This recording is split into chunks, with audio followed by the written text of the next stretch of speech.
फरवरी के महीने में public sector oil marketing companies के द्वारा auto 177 tonne per day auto LPG की सेल होती थी, जो अब अप्रैल में लगभग 296 टन पर डे है।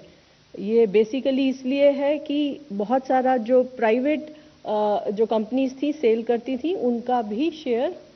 Public sector oil marketing companies पर शेयर शिफ्ट हुआ है और public sector oil marketing company का सेल में लगभग 67% का इंक्रीज है। अगर स्टेट्स वाइज देखें तो कर्नाटका, तमिलनाडु, तेलंगाना, राजस्थान और वेस्ट बंगाल में ऑटो एलपीजी के सेल में काफ़ी बढ़ोतरी देखी जा रही है। 5 किलो के सिलेंडर में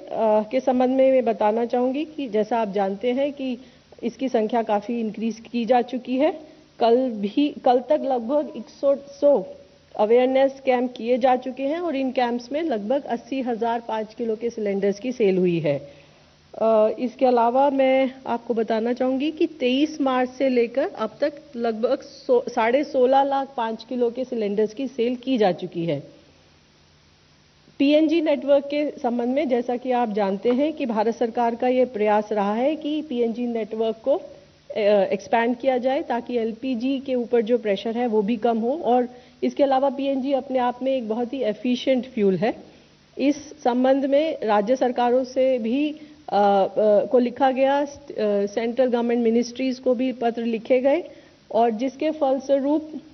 डीपीआईटी, पेसो, मॉर्थ वगैरह ने भी इंस्ट्रक्शन इशू की हैं और उन इंस्ट्रक्शंस के अकॉर्डिंग जितनी भी एप्लीकेशंस हैं उनको जल्दी डिस्पोजल के लिए कहा गया है। स्टेट गवर्नमेंट्स को भी रिक्वेस्ट किया गया है कि जितनी भी पेंडिंग एप्लीकेशंस हैं उनको डीम्ड अप्रूवल दें।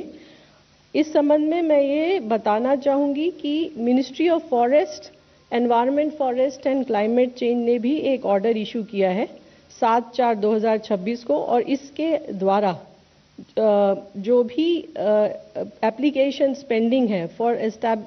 कंसेंट टू एस्टैब्लिश या कंसेंट टू ऑपरेट, ऐसी सभी एप्लीकेशंस को 15 दिन के अंदर डिस्पोज करने के लिए कहा गया है।